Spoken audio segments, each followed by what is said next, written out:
मैं प्रताप पटियाला और आज की वीडियो में आपका स्वागत है। 24 जून 1962 में अहमदाबाद के रतनपोल में स्थित सेठनी पोल क्षेत्र के गुजराती परिवार में एक बच्चे का जन्म हुआ।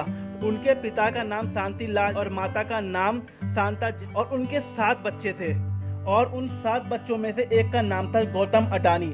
गौतम अडानी के माता पिता हमेशा के लिए थराड़ कस्बे से गुजरात के नॉर्थ एरिया में जाकर बस जाते हैं।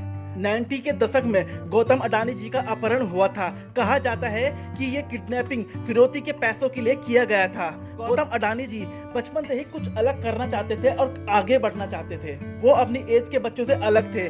तभी अडानी जी ने 1978 में जब मात्र 16 साल के थे, इतनी छोटी उम्र में गुजरात से मुंबई चले गए और डायमंड का बिजनेस शुरू किया। हालांकि उनका वो बिजनेस अनफॉर्चुनेटली अनसक्सेसफुल रहा। फिर 1981 में वे गुजरात लौट आए और उनके भाई की एक प्लास्टिक की फैक्ट्री थी, उसमें उन्होंने काम शुरू किया। साल 1988 में उन्होंने कमोडिटी का इंपोर्ट एक्सपोर्ट का बिजनेस शुरू किया। उनकी पहली कंपनी का नाम था अडानी एंटरप्राइजेस।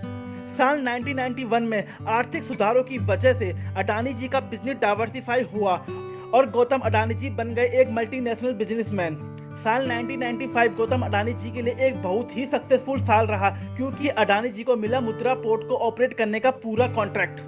और उसी के एक साल बाद 1996 में अडानी पावर लिमिटेड अस्तित्व में आई और इस प्लांट की कैपेसिटी थी 4620 मेगावाट्स।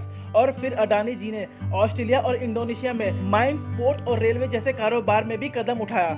साल 2010 में उन्होंने इंडोनेशिया में माइनिंग बिजनेस शुरू किया। साल 2011 में अडानी ग्रुप ने ऑस्ट्रेलिया के अवर्ट पॉइंट कोल टर्मिनल को 2.72 अरब डॉलर में खरीद लिया। और आज अडानी ग्रुप का business energy, ports, logistic, mining, gas, defence and aerospace और एक्सपोर्ट जैसे अलग अलग फील्ड तक फैल चुका है। शेयर मार्केट में अभी तक अडानी जी की लिस्टेड कंपनियों की बात करें तो वो है Adani enterprises, Adani green energy, Adani ports and special, Adani power, Adani terminal, Adani total gas limited और अडानी फिल्मेर। 27 अप्रैल 2022 में गौतम अडानी जी दुनिया के चौथे सबसे रिचेस्ट पर्सन की लिस्ट में आ गए थे। उनकी नेटवर्थ बिल गेट्स की नेटवर्थ के बराबर हो गई थी। अगस्त 2022 में AMG मीडिया नेटवर्क लिमिटेड, जो कि अडानी ग्रुप की ही एक कंपनी है, वो डिक्लेयर करती है कि उन्होंने RRPR होल्डिंग खरीद ली, क्योंकि इस कंपनी के पास NDTV की 29% ऑनरशिप थी। तो RRPR को खरीदने के बाद NDTV के शेयर होल्डर के हकदार भी गौतम अडानी जी हुए। NDTV के फाउंडर को पता तक नहीं चलता कि अडानी जी ने NDTV को खरीद लिया है और NDTV को 26% इक्विटी खरीदने के लिए और ऑफर करते हैं गौतम अडानी जी, और ऐसे अडानी NDTV को भी खरीद लेते हैं।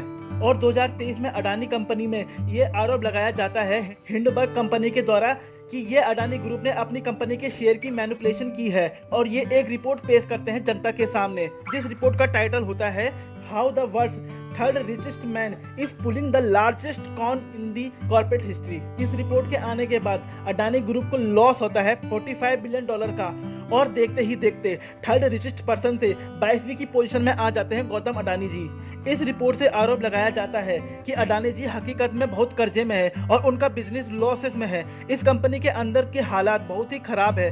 और इस रिपोर्ट के आने के बाद अडानी जी के शेयर के प्राइस 3 से 7% तक गिर जाते हैं। अडानी ग्रुप के CFO जुगेसिंदर रोबी का कहना है अडानी ग्रुप का FPO जो 27 जनवरी को खुलने वाला था, उसे गिराने की एक चाल चली गई है। और हिंडनबर्ग रिसर्च कंपनी ने एक फर्जी रिपोर्ट निकाली है जिसमें उन्होंने फेक डेटा का यूज किया है और उन्होंने शॉर्ट सेलिंग करी है उनके कंपनी के ऊपर, ताकि वो उनके शेयर मार्केट से पैसा कमा सके।